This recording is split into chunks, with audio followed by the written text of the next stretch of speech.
3 kali gaji guys. Kita harus mengurus akte kematian guys.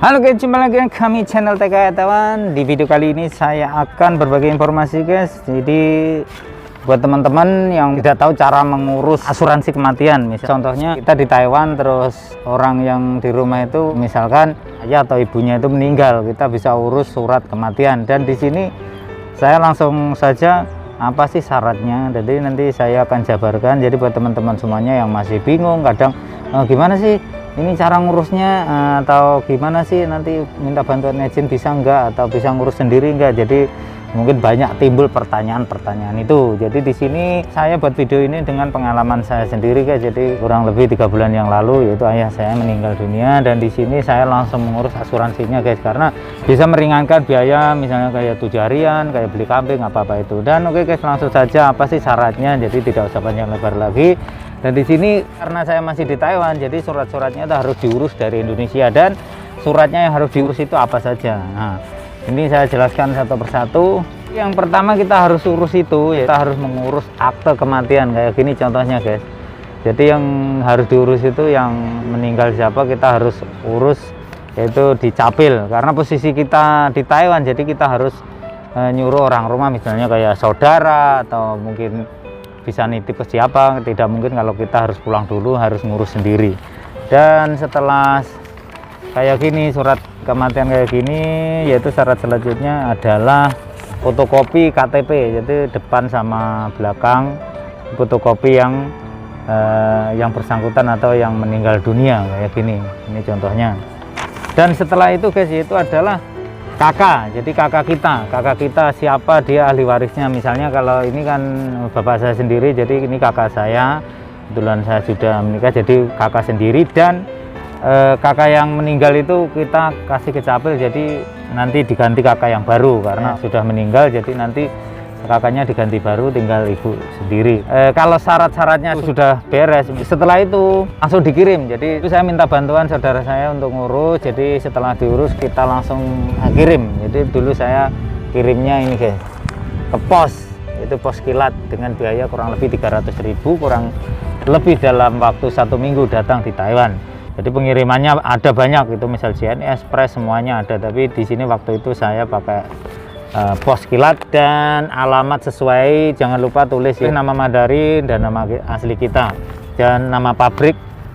Jadi paketannya biar tidak nyasar, karena pengalaman saya pribadi guys, ternyata paketannya itu kalau ditelepon orangnya tidak mengambil, ternyata itu kita harus ngambil ke gudang. Waktu itu dari Indonesia itu pos Taiwan, ternyata sampai di Taiwan itu menggunakan DHL.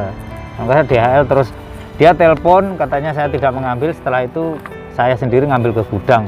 Seharusnya 1 minggu sampai. Setelah itu saya cari-cari alamatnya, kurang lebih jadinya 1 bulan ya gitu.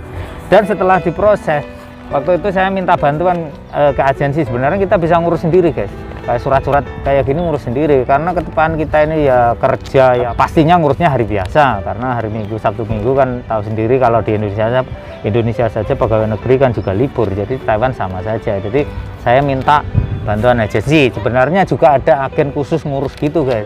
Jadi nanti kalau teman-teman ingin mengurus misalnya seperti pengalaman saya ini, baiknya tanya dulu, karena setiap agensi atau agen itu beda-beda.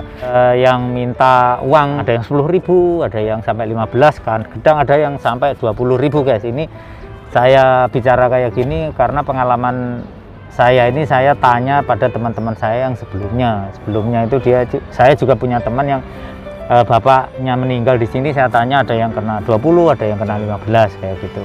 Kalau saya sendiri, saya nitip agensi itu 10.000 guys. Tapi kembali lagi di sini setiap tahun itu beda, kadang naik lagi. Kemarin aja setelah teman saya kena 12.000, ada yang 15.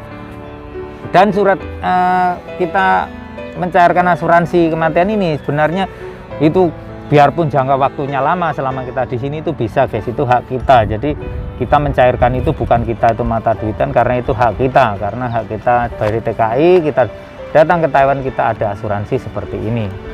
Ya seperti saya bilang tadi, buat dana tambahan atau buat 7 harian apa-apa itu karena kita butuh dana guys.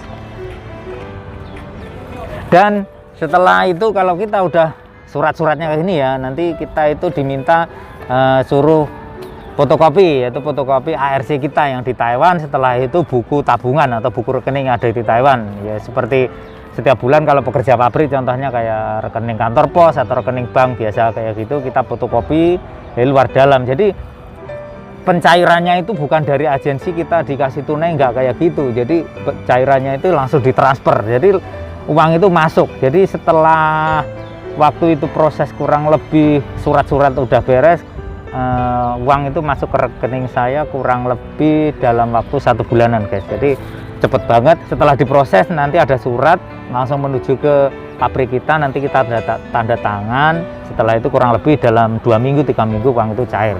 Dan di sini cairnya itu tidak sama guys, setiap tahun tergantung gaji.